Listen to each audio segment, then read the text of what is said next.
En movimiento. Programa de la Escuela de Educación Física y Deportes de la Universidad de Costa Rica. En movimiento. Todo sobre las ciencias del movimiento humano. En movimiento. Hola, soy Gerardo Araya Vargas, docente de la Escuela de Educación Física y Deportes de la Universidad de Costa Rica y también soy académico en la Escuela de Ciencias del Movimiento Humano y Calidad de Vida de la Universidad Nacional. Bienvenidas y bienvenidos a En Movimiento. Esta es una de las actividades del proyecto de difusión educativa de la Escuela de Educación Física y Deportes de la Universidad de Costa Rica. Hoy vamos a conocer un reciente estudio que fue desarrollado por un joven investigador. Se trata de Wilson Solano García. Él ha culminado recientemente su maestría en Ciencias del Movimiento Humano. Este es un programa de posgrado que especializa investigadores en el campo de las ciencias del movimiento humano como psicología del ejercicio, fisiología del deporte, medicina deportiva, nutrición deportiva, etcétera, de acuerdo con la formación de base de cada estudiante y sus intereses en profundización en investigación y que se desarrolla a lo largo de 2 años. Este es un programa de maestría académica que es ofrecido por la Escuela de Educación Física y Deportes de la Universidad de Costa Rica. Y bueno, pues Wilson ha sido parte de los y las estudiantes que han tenido la posibilidad de culminar exitosamente este programa de posgrado. En el caso de Wilson Solano, él se ha enfocado en la población adulta mayor.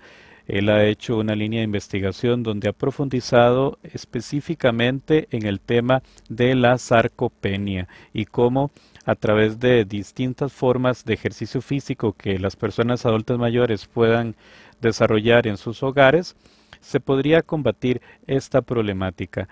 Es parte de lo que vamos a conocer en la entrevista que realizamos como nuestro tema de fondo el programa de hoy, que te recordamos.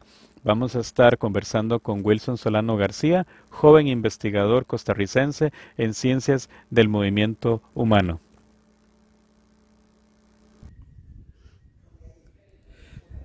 Conversamos con Wilson Solano García. Él es máster en Ciencias del Movimiento Humano de la Universidad de Costa Rica. Recientemente ha presentado su trabajo de tesis de maestría y hoy vamos a comentar un poco sobre su investigación de tesis. Coméntanos, Wilson, ¿en qué consistió el estudio? Bueno, saludos. Primero que todo, el estudio básicamente consistió en lo que es el síndrome de sarcopenia. Básicamente es la disminución de la masa muscular y fuerza muscular en personas adultas mayores y función muscular. Esto lo que se realizó fue un programa de ejercicio básicamente con resistencia elástica como un método alternativo del ejercicio con máquinas de resistencia o máquinas biomecánicas, como se le conoce también en la literatura. Lo que se aplicó fue un tratamiento durante 8 semanas en esta población realmente diagnosticada, utilizando este tipo de método, ¿verdad? Lo que es la resistencia elástica.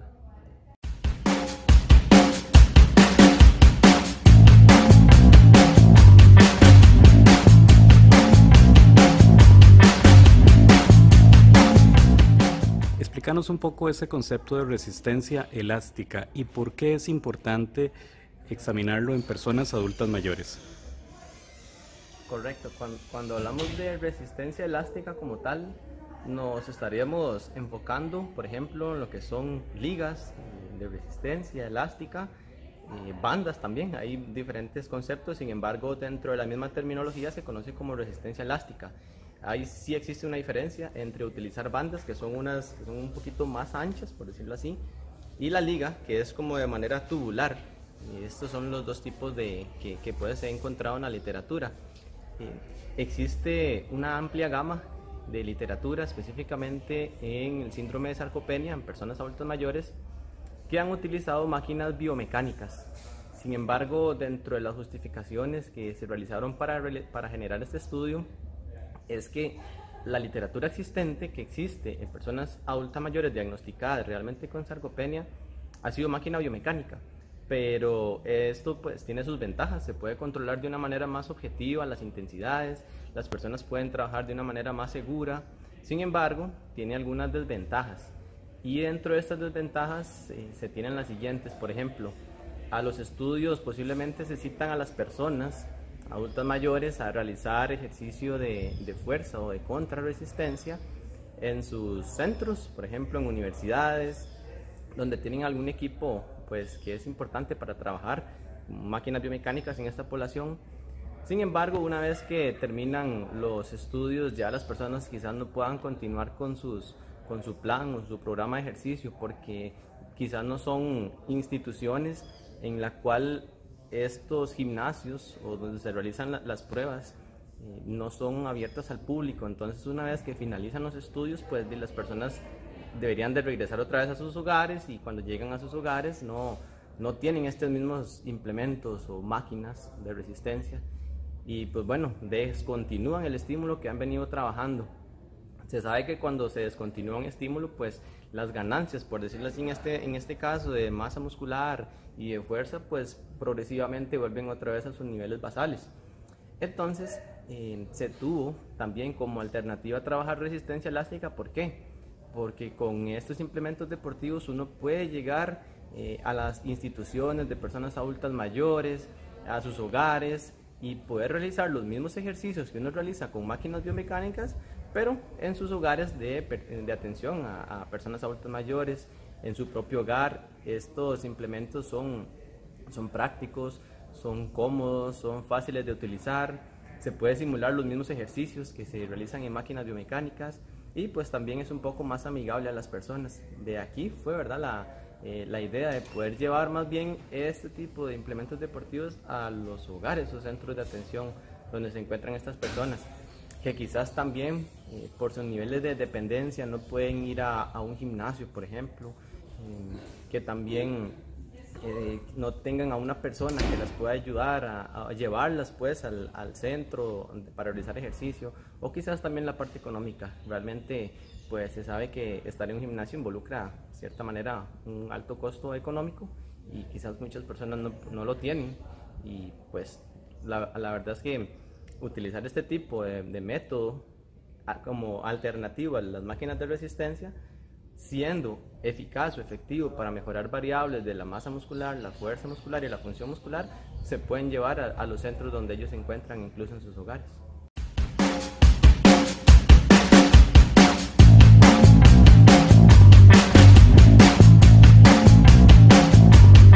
Háblanos un poco sobre el concepto de sarcopenia y por qué es importante abordarlo en personas adultas mayores.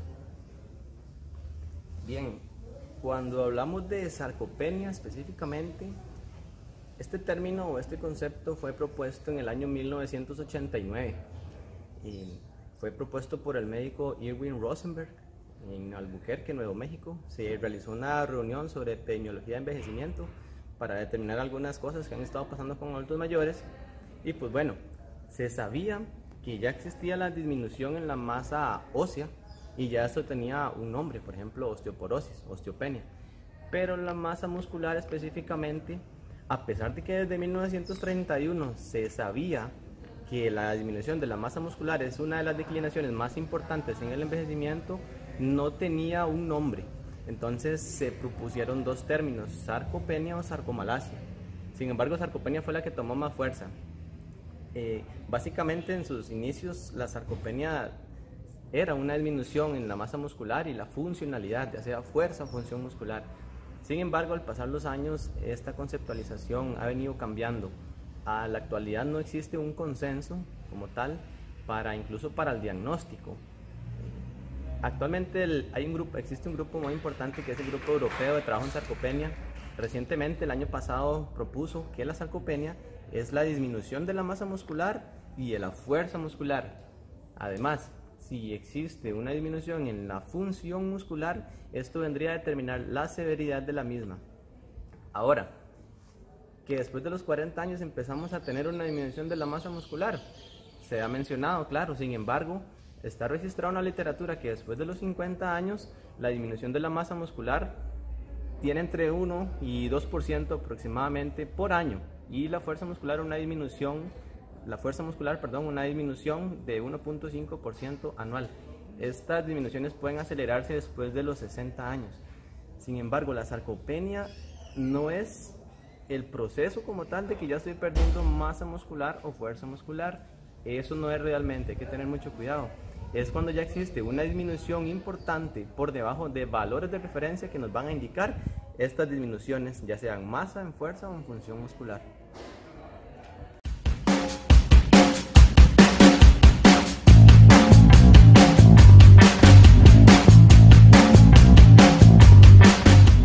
¿En qué consistió el estudio que presentaste como tesis de maestría? Con respecto a lo que es la intervención propiamente, se sabía que en la literatura, como indiqué anteriormente, lo que más se ha venido trabajando es con máquinas biomecánicas. Sin embargo, con resistencia elástica únicamente puede encontrar 2 estudios en China, en personas adultas mayores, pero con obesidad sarcopénica. Es otra de las categorías que se dan en esta rama. Obesidad sarcopénica es cuando la persona tiene disminución de masa muscular, fuerza muscular, pero también obesidad. Estos 2 estudios se dan en obesidad sarcopénica. Propiamente en personas con sarcopenia no existían, en lo que busqué en las diferentes bases de datos, en amplias revisiones. Resistencia elástica en personas adultas mayores no había. Entonces, encontrar personas diagnosticadas con sarcopenia es complicado. No es así por así que todo el mundo tiene sarcopenia. Ahora, llevar un tratamiento a un centro de adulto mayor tenía una mayor viabilidad. ¿Para qué? Para que los adultos mayores no se me fueran del estudio. Entonces, fuimos al centro de adulto mayor, se realizó el diagnóstico de esta población, claramente dado por un médico, y el protocolo consistió en lo siguiente: se trabajó durante 8 semanas, se trabajaron 3 sesiones por semana, lunes, miércoles y viernes. Únicamente se trabajaron 5 ejercicios, básicamente para lo que son las extremidades, tanto superiores como inferiores. Lo que se realizaron fueron entre 10 y 15 repeticiones por cada ejercicio, fueron 5 ejercicios: extensión de rodilla, flexión de rodilla, extensión de cadera, flexión de codos y también extensión de codos. Esos fueron los ejercicios que se realizaron. Este proceso, por ejemplo, antes de empezar el tratamiento se realizaron 3 sesiones de familiarización para que las personas fueran, en la primera sesión, explicarles la seguridad de los ejercicios, el tiempo de ejecución en cada fase, por ejemplo en concéntrica, en excéntrica, el ejercicio, la seguridad, la forma correcta de respiración. En una segunda sesión se reforzó también estos conceptos o estas medidas de seguridad y de ejecución. Pero en la segunda sesión lo que se fueron probando las ligas. Las ligas tenían intensidades desde 5 hasta 30 libras, de 5 en 5. En la segunda sesión se fueron probando ligas de manera que la persona fuera sintiendo un esfuerzo un poquito más fuerte. Pero hasta la sesión 3 de familiarización se logró, por decirlo así, realizar una prueba de fuerza. En esta prueba de fuerza lo que hicimos fue lo siguiente: que la persona adulta mayor, para cada uno de estos 5 ejercicios, realizara entre 10 y 15 repeticiones con una liga que la persona sintiera un esfuerzo fuerte. Estas intensidades eran de manera moderada, ¿no? La intensidad que siempre se realizó durante el ejercicio. Entonces, por ejemplo, si en esta tercera sesión, hablando para el ejercicio de flexión de codo, la persona realizó entre 10 y 15 repeticiones con una liga de 10 libras a un esfuerzo fuerte, con esta liga la persona adulta mayor iba a comenzar a realizar el tratamiento. Propiamente en el tratamiento, en la intervención, la persona, por ejemplo, en este ejercicio realizaba la semana 1 y la semana 2 con la liga de 10 libras. Ahora, en la semana 3 se cambiaba la intensidad, subíamos 5 libras.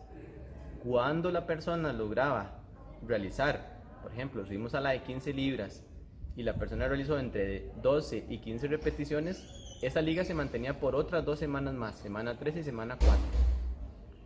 Para la semana 5, otra vez volvíamos a realizar el cambio. Eso es un protocolo incremental de cargas. Para la semana 5 realizábamos la prueba con una liga de 20 libras. Si la persona realizaba entre 12 y 15 repeticiones, pues la persona se mantenía con esa liga nuevamente entre la semana 5 y la semana 6. Y así sucesivamente hasta la semana 8.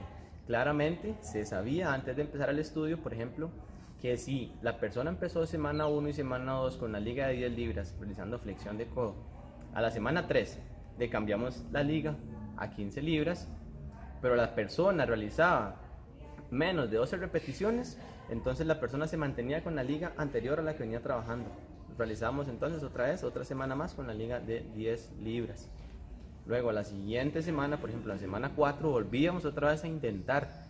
Si la persona dominaba ahora sí la liga de 15 libras entre 12 y 15 repeticiones, esa liga se mantenía por otras 2 semanas. Estamos hablando que sería semana 4 y semana 5. Y así progresivamente, y así sucedió. Cada ejercicio, cada grupo muscular, en lo que son bíceps, tríceps, cuádriceps, isquiotibiales y glúteos, todas tenían ligas de diferentes intensidades. Entonces varía mucho entre personas y entre grupos musculares.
Hablemos un poco sobre los criterios diagnósticos, es decir, cómo se diagnostica esta problemática de la sarcopenia y en particular, qué puede hacer una persona adulta mayor como para detectar, para darse cuenta si está sufriendo esa problemática, o qué debe observar la persona que cuida a una persona adulta mayor para darse cuenta de que esta persona que está cuidando, esta persona adulta mayor, está propensa o ya está presentando algún problema de sarcopenia. Muy bien. Antes de responder tu pregunta, sí es muy importante indicar que todos los diferentes profesionales en salud deberían de informarse adecuadamente de cuáles son los protocolos correctos para su correspondiente diagnóstico. Está claro que a nivel mundial no se ha dado un consenso como tal de este diagnóstico. ¿Y por qué no se ha dado un consenso? Muy bien, a pesar de que la sarcopenia se propuso este concepto en el año 1989, hasta en el año 1999 con el estudio de Baumgartner y compañía, se empezaron a hacer los estudios este fue un estudio epidemiológico para determinar cómo diagnosticar este síndrome de sarcopenia. Esto fue hasta el año 99. A partir del año 99 se han venido dando diferentes métodos. Existen en la literatura varios métodos para diagnosticar. Pero ¿por qué no hay un consenso como tal? Para el diagnóstico de la sarcopenia se necesita la medición y evaluación de 3 variables: la masa muscular, la fuerza muscular y la función muscular. Existen muchos test para evaluar variables de la masa muscular. Por ejemplo, se puede realizar con absorciometría dual de rayos X, con bioimpedancia, en fin, otros métodos. Para la medición y evaluación de la fuerza muscular también existen muchos métodos. De igual manera para la función muscular. Hablando de métodos propiamente. Ahora, también existen diferentes instrumentos para evaluar cada una de estas variables, de igual manera para la función muscular. Algo que hay que tomar en cuenta, muy importante, es la masa muscular. La masa muscular varía mucho de una a otra población. ¿Por qué varía tanto? La masa muscular va a depender del origen étnico de las personas, del largo de las extremidades, de la estatura corporal, de la masa corporal, entre otras variables. ¿Qué se ha hecho en otros países para poder llegar a un consenso como tal en esta variable de la masa muscular? Lo que han realizado es lo siguiente: toman personas adultas jóvenes, aproximadamente entre 20 y 40 años, a través de absorciometría dual de rayos X, que es el estándar de oro para la medición y evaluación de la masa muscular. Analizan, a través de este instrumento se puede detectar o determinar la masa magra apendicular esquelética, que es la suma de la masa muscular de los brazos y de las piernas. Una vez teniendo este total, se divide entre la estatura al cuadrado como sacar un índice. Entonces a esto le llaman índice músculo esquelético relativo. Ahora, a este valor se le aplican una medición estadística que es desviaciones estándar. A partir de una desviación estándar por debajo de la media del índice músculo esquelético relativo entre personas de 20 y 40 años, es que se determina el valor o el punto de corte. Esto lo han realizado diferentes países. Acá en Costa Rica yo también realicé estos puntos de corte. Los valores se tomaron de la base de datos de absorciometría dual de rayos X del Centro de Investigación en Ciencias del Movimiento Humano. Aún no está publicado, por lo tanto los valores no se pueden obtener, no hay acceso. Sin embargo, ya esos valores se realizaron. Ahora, nosotros no podemos tomar valores de población española, norteamericana, europea, asiática. ¿Por qué? Porque nuestras características son muy diferentes de estas poblaciones. Entonces hay que tener mucho cuidado con esta medición de la masa muscular. Ahora, está la bioimpedancia también, impedancia eléctrica, pero también hay estudios, incluso yo realicé uno que sí está publicado en la revista Pensar en Movimiento de la Universidad de Costa Rica, donde se determinó que sí existe una diferencia estadísticamente significativa entre analizar la masa muscular con absorciometría dual de rayos X con respecto a la bioimpedancia. En bioimpedancia existen algunos valores, sin embargo no son propiamente de nosotros los costarricenses, por lo tanto no es correcto tomar estos puntos de corte específicamente para la masa muscular. Con respecto a la fuerza muscular, ya hay unos valores previamente establecidos, sí tienen gran validez. Sin embargo, acá lo que hay que tener cuidado es el instrumento de medición. La fuerza muscular se evalúa con dinamometría de mano y el instrumento que se tiene que utilizar es instrumento de marca Jammer. No se puede utilizar otro porque sí no existe una correlación entre diferentes instrumentos, por lo tanto este es el estándar de oro, el que recomienda el Grupo Europeo de Trabajo en Sarcopenia y el que se debe utilizar.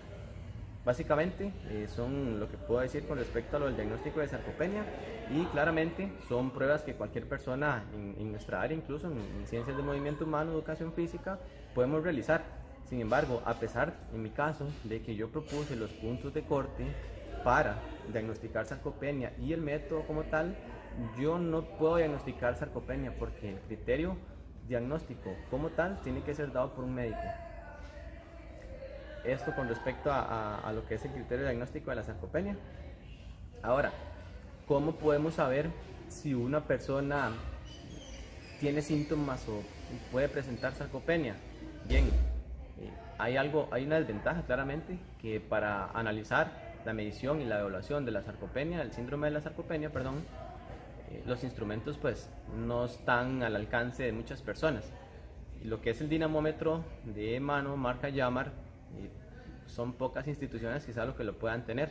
Lo que recomendaría es acercarse primeramente a una institución donde tengan este dinamómetro de marca Jammer, averiguar los valores de referencia cuando se encuentran por debajo de cierto punto de corte, y esto posiblemente no vaya a tener algún costo adicional al realizar esta aprehensión de mano. Una vez que se realiza la fuerza muscular a través de aprehensión de mano y el valor está por debajo de cierto valor de referencia, ahí sí podríamos acudir a realizar un análisis de la masa muscular, que pues sí tiene un costo un poquito más elevado, pero primeramente lo que se debería realizar es la evaluación, la medición y la evaluación de la fuerza muscular.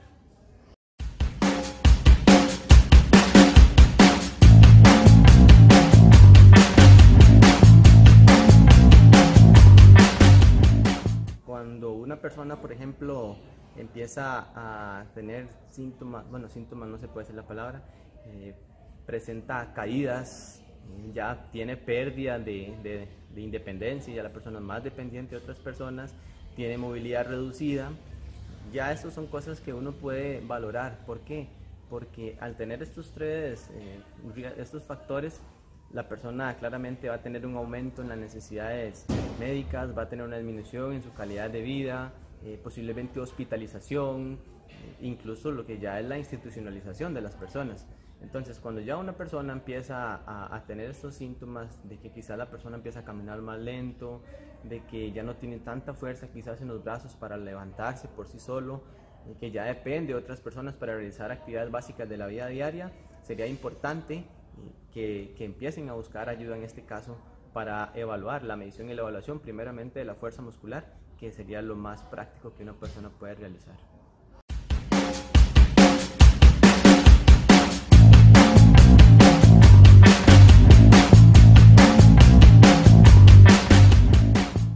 ¿Cuáles fueron los resultados más importantes de tu investigación?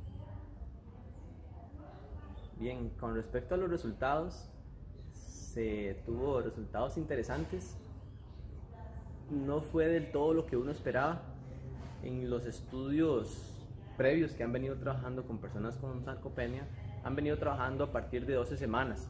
A partir de 12 semanas se ha evidenciado diferencias significativas en masa, fuerza y función muscular. Sin embargo, no se sabía realmente si ya a partir de 8 semanas estos resultados pues se podrían estar evidenciando. Este estudio consistió en 8 semanas, porque en la literatura no existían estudios de 8 semanas para determinar si ya estaban viendo resultados. Esperábamos que las personas tuvieran una diferencia estadísticamente significativa en su masa muscular, en su fuerza muscular y en su función muscular. Sin embargo, en la masa muscular no fue así. No hubo una diferencia estadísticamente significativa ni en la función muscular en 8 semanas trabajando con resistencia elástica. Y que quede claro que este fue el primer estudio que se ha realizado con resistencia elástica en personas adultas mayores con sarcopenia y en 8 semanas. Ahora, un dato que sí tuvo un valor, que sí tuvo diferencia estadísticamente significativa, fue la fuerza muscular. En mi estudio tuve 8 sujetos en grupo experimental y 8 sujetos en grupo control. Esto fue un estudio experimental puro. Sin embargo, lamentablemente se me fue un sujeto de grupo experimental, quedándome solo 7 personas. De estas 7 personas, un sujeto logró mejorar su masa muscular y 3 sujetos mejoraron su fuerza muscular. Ahora, como indiqué, la fuerza muscular sí tuvo una diferencia estadísticamente significativa en el grupo experimental. De los 7 sujetos que tuve en el grupo experimental, los 7 lograron mejorar su fuerza muscular. Ahora, de estos 7 que mejoraron su fuerza muscular, únicamente 3 lograron pasar por encima del valor mínimo de referencia, pasando a ser, en este caso, sujetos sin sarcopenia. ¿Por qué? Porque si yo hubiera pasado nuevamente el algoritmo para determinar si hay disminución en masa muscular o en fuerza muscular, tienen que estar las dos presentes. Pero si la fuerza muscular ya está en valores normales, simplemente la persona no tiene sarcopenia porque no cumple con el criterio diagnóstico. Por lo tanto, 3 sujetos que tuve en grupo experimental mejoraron la fuerza por encima del valor mínimo de referencia, pasando a ser sujetos sin sarcopenia.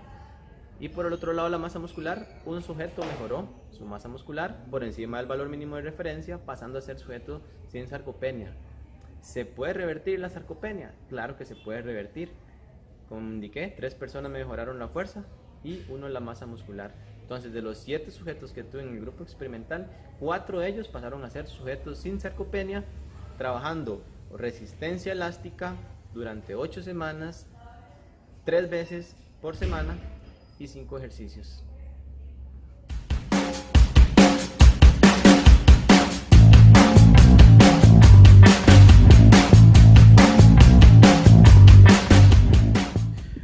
¿Qué recomendaciones se derivan de tu estudio?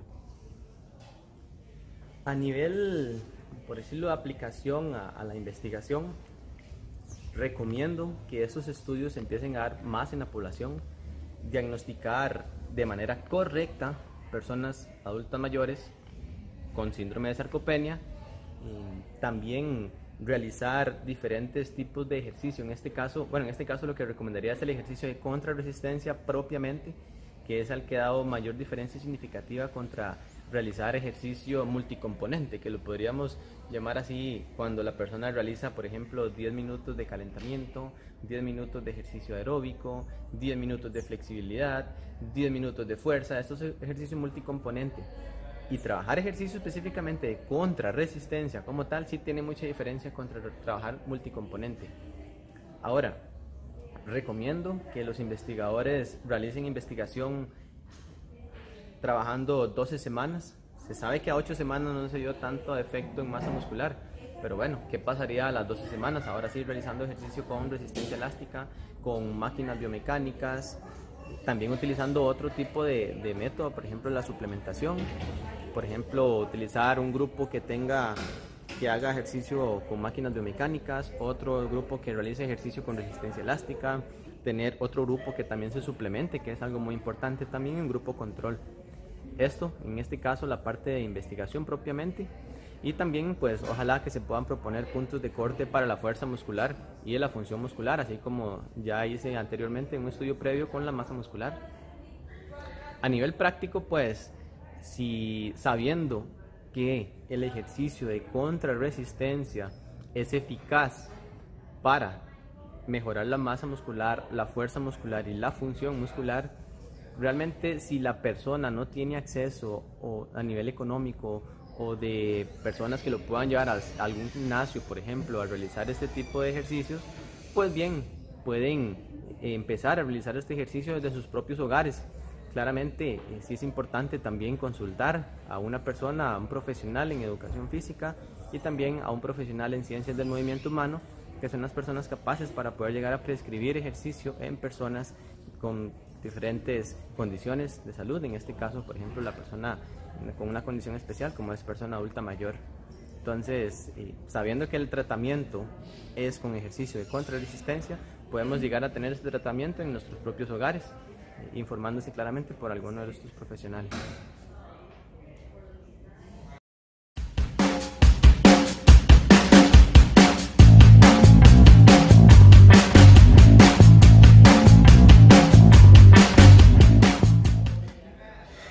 ¿Qué recomendarías a las personas adultas mayores o a personas que cuidan a una persona adulta mayor para que puedan aplicar algo de tus resultados?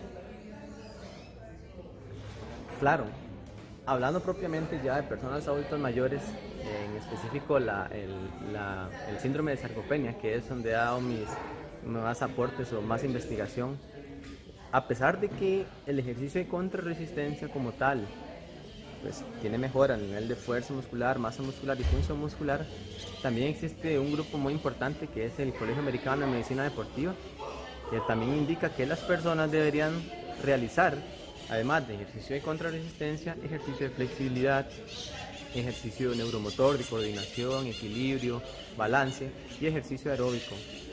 En este caso, sí sería importante que las personas no se informen también de medios que no son aptos para dar información válida, certera. En este caso, como indico, sí es bueno que busquen algún profesional en educación física, en ciencias del movimiento humano, que pueda colaborar y guiar un poco a las personas cuidadoras o familiares de cómo empezar a realizar un programita de ejercicio con esta población, con sus familiares, con sus seres queridos, y llevar de una mejor manera y más segura, que no pase nada, a que estas personas adultas mayores pues mejoren su calidad de vida, su estilo de vida más saludable a través de actividad física, ejercicio.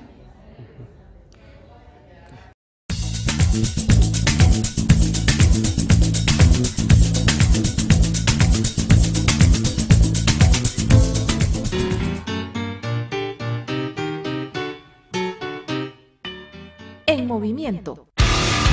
Programa de la Escuela de Educación Física y Deportes de la Universidad de Costa Rica. En movimiento. Todo sobre las ciencias del movimiento humano. En movimiento.